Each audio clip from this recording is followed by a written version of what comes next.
In this tutorial, I'm going to talk about how to get your dial indicator reset to 0.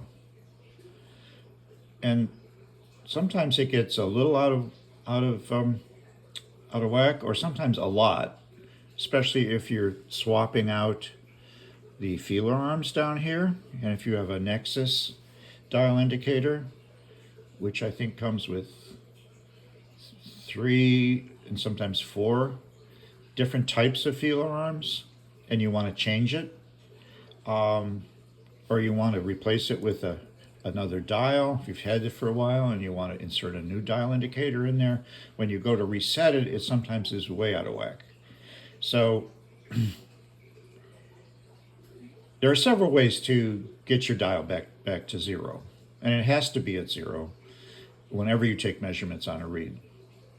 And right now, as you can see, it's not on 0. So, and I purposely kind of really gotten it way out of adjustment. So this is method number 1, and I have several other methods on my YouTube channel. There's another one that's a lot simpler,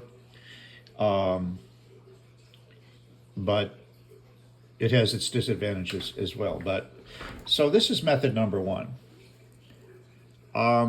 And I can't speak for the Rieger dials or some of the other dials out there, but you either might have to purchase or get an Allen wrench. The Nexus dials come with an Allen wrench and a handle, which gives you a little more leverage. And the way I do this, the best way to do this, is you insert the Allen wrench in whatever it is that holds the dial in place. Not this little one, because that's for the feeler arm, but the larger one. And you get that in place, and then you loosen it a little bit. But not all the way down. Just loosen it a little bit so that you can move the dial up and down. And you can kind of fuss with it and get it back to 0, the large hand. And when you get it, it takes a little fussing. It's not, you're going to snug it a little bit. And then click on it. And you can see it's just still a little bit off. So you want to wiggle it side to side a little more.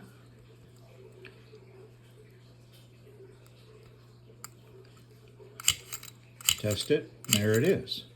So it kind of looks like you're all set to go, right? But here's the problem. The small setting is not on 0. And you do have to look at that as well, because sometimes the whole dial falls down when you're loosening it up.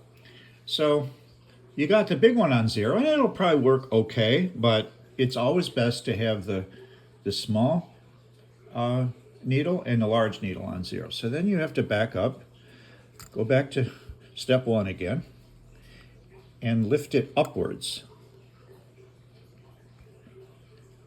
Now the small dial is on 0.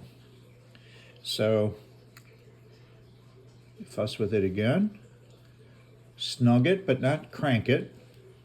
Test it here,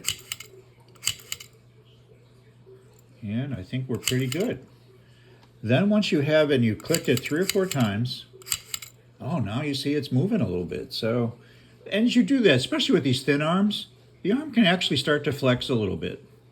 And that's why George Sakakany, Eric Arbiter, Mr. Van Hosen at Eastman back in the day would tap the top a little bit just to see.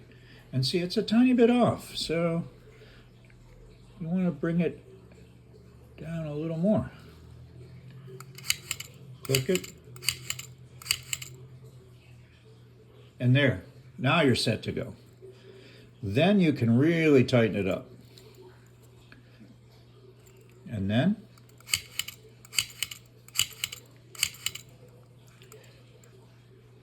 and you're already getting a little bit of flex there.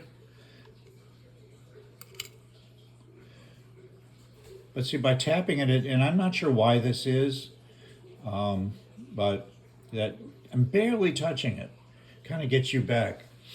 Sometimes this arm flexes down and it takes a few seconds for it to kind of go back to its natural position. But over time, these really thin arms like this one, or even the heavier Rieger style arms, can bend slightly over time from use. Plus, you've got issues with the weather. Metal expands and contracts depending on humidity and weather. These dials are very sensitive inside, so getting it back to zero is kind of an ongoing process. And there is another method, which method number 2, which explains another option. So you might want to look at that one as well. Okay, hope this helps you. Happy reed making.